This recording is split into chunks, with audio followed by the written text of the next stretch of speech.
कि मुत्तहिदा अरब अमारात ने इजराइल को एक्सेप्ट कर लिया कि हमारे बच्चे तुम्हारे पास जाके पढ़ेंगे, तुम्हारे बच्चे यहाँ आके पढ़ेंगे, इंपोर्ट एक्सपोर्ट होगी, भाईचारा होगा। अब मैं वो अल्फाज बुजुर्ग नहीं इस्तेमाल करना चाहता, खैर एक मिसाल दे देता हूँ कि मुसलमान क्या थे और अब क्या हो चुके हैं। बुज़दिल, भिखारी, मंगते, ये हमारा आज तारुफ है दुनिया में। ये पैसे के लिए माँ को भी बेच देता है। ये रेमंड डेविस ने द कंट्रैक्टर बुक में लिखा था, जिसे आपने बाइज्जत बरी करके भेजा था। किन किन राजों से पर्दा उठाऊं। इजरायली प्राइम मिनिस्टर या प्रेसिडेंट थी गोल्डा मायर उसका नाम था, उससे वॉशिंगटन पोस्ट या गालिबन न्यूयॉर्क टाइम्स का उस दौर का कोई नुमाइंदा पूछता है आगे कि आपने गल्फ वॉर में तमाम अरब कंट्रीज को पूरी तरह लिताड़ के रख दिया, शिकस्त दे दी अरब वॉर में, तो कैसे सारा कुछ बेच दिया आपने और अमेरिका से असला खरीद लिया, खाने को तुम लोगों के पास था कुछ नहीं, इतना बड़ा रिस्क ले लिया क्यों, कहां से दर्श मिला। वो यहूदी मुल्क की एक नजरियाती यहूदी मुल्क, दुनिया में दो नजरियाती रियासत, एक पाकिस्तान एक इजराइल, वो यहूदियों के नजरिए पे बना और ये रियासत मदीना के बाद पहली रियासत जो इस्लाम के नाम पे बनी। वो यहूदियों के वजीर आज़म जवाब देती है कि मुझे ये दर्स मुसलमानों के नबी हज़रत मोहम्मद सल्लल्लाहु अलैहि वसल्लम से मिला कि मैंने सब कुछ बेच के असला खरीद लिया अमेरिका से। कहते वो किस तरह, कहते वो ऐसे है कि रसूलुल्लाह अलैहिस्सलाम ने जब इस दुनिया से जाहिरी पर्दा फरमाया तो घर में चिराग जलाने के लिए तेल मौजूद नहीं था, लेकिन घर की दीवार पे 7 या 9 तलवारें लटक रही थी। मुझे दर्स मिला कि मुसलमानों के घर में भूख प्यास का आलम हो सकता, वो अपनी गैरत पे समझौता नहीं कर सकता, लेकिन आज बेचकर तलवारें खरीद ली है मुसल्ले हमने, बेटियां लुटती रही और हम दुआ करते रहे।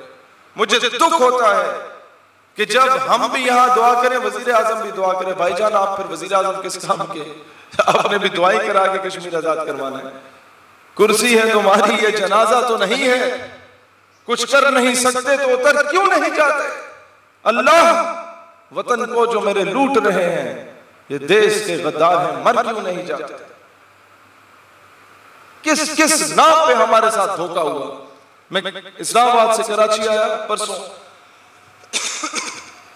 परसों कराची आने के जैसे ही मैंने लैंड किया, सबसे पहले डॉक्टर आफिया सिद्दीकी साहबा के घर गया। उनकी बहन रो रो के मुझे कह रही थी कि शहीद मुशर्रफ ने तो एक बार बेचा था मेरी बहन को, इमरान और नवाज ने बार बार उसका नाम बेचा है, सियासत की है उस नाम पे। क्या करें, कौम की बेटियां तो बेचने लग गए हम लोग, किस मुंह से जश्न आजादी आके मनाएं। ये तीसरा दिन है, कोई 14-15 प्रोग्राम करके मैं इधर आ रहा हूं। मैं तकरीर तो कर लेता हूं, ऊपर से दिल से मुझे इस आजादी जश्न आजादी पे वो जज्बात नहीं आ रहे। किस मुंह से जश्न आजादी मनाऊं कि कश्मीर की माएं जब हमें कॉल करके कहती है कि बेटा कर्फ्यू में हमारे बच्चे बाहर, एक ही बेटा था अकलौता, बाहर जरा सा निकला, हिंदुस्तानी फौजों ने मार दिया, मैं अकलौती मां हूं, जनाजे की इजाजत नहीं है, बताओ क्या औरत नमाज जनाजा पढ़ा सकती है कि नहीं पढ़ा सकती, शरीयत क्या कहती है, मैं उसे क्या जवाब दूं। वो कहती है कि बेटा आप तकरीरें बड़ी अच्छी करते हैं, आप जिहाद ना करें, लेकिन आप हमें बताएं ना बेटा कौन सी ऐसी तकरीर है जिससे हमारे दुखों का मदावा होगा। क्या जवाब दूं मैं जब वो माएं ये पूछती हैं कि हमारे बच्चे अगर गलती से बाहर निकल जाए तो हिंदुस्तानी फौज उन्हें गिरबान से पकड़ के ये कहती है कि आगे वो मोहम्मद बिन कासिम के वारिस पाकिस्तान से। क्या जवाब दूं मैं उन्हें? आगे वो तारिक बिन ज़ियाद के वारिस जिन्होंने कश्तियां जला दी थी और पीछे का रुख नहीं किया था, वो तुम्हारे नाम पे 70 साल भीख मांगने वाले अक़वाम आलम से भिखारी बन के बैठे रहे सारी जिंदगी। साल गुजर गया, तुम लोगों में से कोई आया यहाँ उन कश्मीरियों के लिए? क्या जवाब दूं बेटा? मुझे पता है आपके लिए बड़ी मुश्किल है, आप नहीं कर सकते जिहाद, लेकिन बेटा ये बताओ मैं उन्हें क्या जवाब दूं ताकि उनकी बोलती बंद हो जाए। हम तो पाकिस्तान से बहुत मोहब्बत करते हैं, मैं बजुज़ निदामत के क्या जवाब दूं उन्हें। इमाम की डेफिनेशन आके हमें बता दी कि तूने पूछी है इमामत की हकीकत मुझसे, हक तुझे मेरी तरह साहिब असरार करे, है वही तेरे जमाने का इमाम बरहक जो तुझे हाजिर और मौजूद से बेजार करे। बड़ी गाड़ियां, बड़े बंगले, फलाने ढिमकाने, हटो बचो नहीं, फिर क्या? फितनाए मिल्लत बेजा है इमामत उसकी, जो मुसलमान को सलातीन का परस्तार करे, जो मुसलमानों को बोले कि जनाब ट्रम्प तो बड़े पैसे दे देगा, इसके गिट्टों में बैठ जाओ, या इजराइल बड़े पैसे दे देगा, फाइनेंशियली बेहतर हो जाओगे, जाके उसके बूट पॉलिश कराओ। फितना है, फितना मिल्लत बेजा है इमामत उसकी, जो मुसलमान को सलातीन का परस्तार करे। हमें इस्तेमाल किया गया, कभी अड्डे हमने फराम किए, कभी 100 मामले, लेकिन मामला क्या है दोस्तान ज़िवकार? आज हमें बहैसियत कौम कुछ फैसले करना होंगे। हुकाम बाला को बताना होगा कि मजीद हम कठपुतली नहीं बनेंगे, मजीद ये नहीं कहा जाएगा कि जिहाद सिर्फ वो जायज़ है जो अमेरिका की खुशनुदी से हो। कुछ बातें दलेरी से करने की बहुत सख्त जरूरत है। मजीद हम कुफार के इशारों पे मुसलमानों के गले नहीं काटेंगे एक दूसरे के। मजीद हम तकसीम दर तकसीम में नहीं पड़ेंगे। ये डिवाइड एंड रूल की पॉलिसी है। घर में अगर आप लोग 4 हैं और दुश्मन आपके 3 हैं, वो आपको कभी शिकस्त नहीं दे सकते। वो आप में से किसी को सिंधी बनाएगा, किसी को बलोची बनाएगा, किसी को पंजाबी बनाएगा, किसी को पठान बनाएगा, बारी बारी करके लितर मारेगा सबको, तब शिकस्त दे पाएगा। लेकिन जब सारे बंदे के पुत्र बन के मुसलमान और पाकिस्तानी बन के रहोगे, तकसीम में नहीं होगे, तो शायद तुम दुश्मन को शिकस्त दे दो। इस कॉन्सेप्ट को समझ रहे हैं आप लोग? आज यही कुछ हो रहा है।